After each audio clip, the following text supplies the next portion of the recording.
What's going on, hockey friends? We are back, and today we are talking about the first overall pick from this year's draft, Juraj Slafkovsky, and what we can expect from him this year in North America. Now, first of all, I have to take the L, as I thought Shane Wright would go first overall, so there's that. But Slafkovsky is a great talent and a quite unique one at that. So in this video, we'll discuss whether he's ready for the NHL or not and what to expect from him this year. So let's get into it. So the main thing speaking for Slafkovsky and his NHL readiness is his size. Now, Elite Prospects has him down as 6'4", 229 as an 18-year-old, which is crazy. And it was obviously a big selling point ahead of the draft and one of the main reasons he went first overall. There's not a lot of teenagers that have his size, and the fact that he couples that with his puck skills, his skating, shooting, and his general play, yeah, I can see why he went first overall. Now, will it all translate into NHL success? His size is already NHL ready, and in that sense he's ready to take on the NHL and all the physical challenges that come with it. He's not going to get pushed around, and while I'm sure there will be guys taking runs at him just because he's this big first overall pick, I'm not too worried about it, and regardless, Slafkovsky can dish out hits himself, and I think that can be a way for him to gain respect from opposing teams around the league. Something I am worried about, and it's been my main gripe with Slafkovsky, is his production or lack thereof in the Finnish league and how that will translate into the NHL. 10 points in 31 games isn't super impressive, and especially when put into comparison to other high draft picks from the Finnish league such as Alexander Barkov and Patrick Laine, for example, or even the Habs 2018 third overall pick Jesper Kotkaniemi.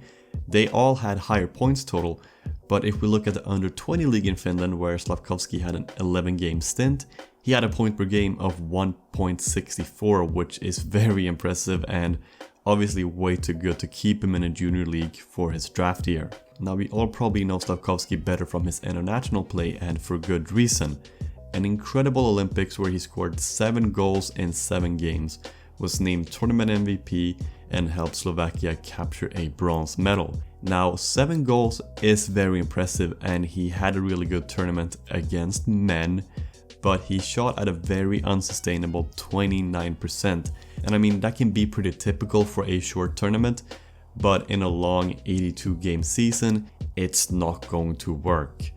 Now, he's got a good shot, and I think he could reach 40 goals in a season, but I don't think people should look at his Olympic stats and think he's this generational goal scorer, because he's not. Then at the World Championships, he had an equally impressive tournament on paper with 9 points in 8 games. Now, this is also impressive, but I think we should keep in mind that those points came against France, Kazakhstan, Switzerland, Italy, and Denmark, and no offense to them, but they're not behemoths in the hockey world. Now, what am I trying to say with all this? You would probably get the impression that I'm shitting on Slafkovsky and his international play, and I'm not.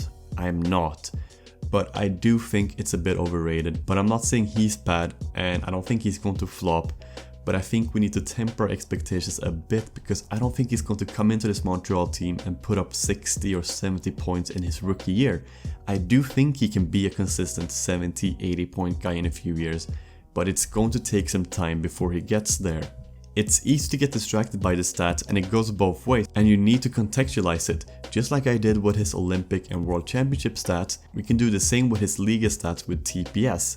Because 10 points in 31 games isn't amazing, but TPS was a low scoring team, and the top point getter on that team had 39 points in 56 games. Compare that to Tappara, the team they played in the Liga final. Their top point scorer had 61 points in 55 games. I mean, we could go back and forth all day with the production discussion and whether you should judge a player by his league or his international play, and yada yada yada. He's going to play in North America this year, so what do I expect from him? To be honest, not a whole lot. Now, this is mainly because I think the Habs will be a mediocre team and not really do anything, and that's not going to help Slafkovsky's game, but it's going to be very interesting to see if he gets to play on a line with Caulfield or Suzuki, or both of them, because I think they can start building a partnership that can be great in a few years. With Slafkovsky's raw skill, like his exceptional puck handling and his physicality, I think he can open up a lot of space for someone like Caulfield, who has that insane shot. And this is kind of where I can see a dynamic duo being formed, and I'm expecting him to have more assists than goals. And that's not a knock on his shot because it's good, but I think the way he plays will probably generate more assists, because when he's working hard in the corner, protecting the puck and looking for open spaces, this is where someone like Caulfield or whoever will hopefully have the intelligence to find that open space and be on the receiving end of the pass.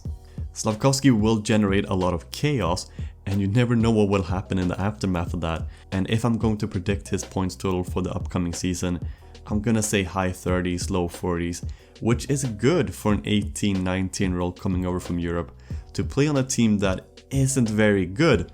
And the compete level and the skill he's bringing, even if he doesn't produce as much in his rookie season, I think he's gonna be a lot of fun to watch.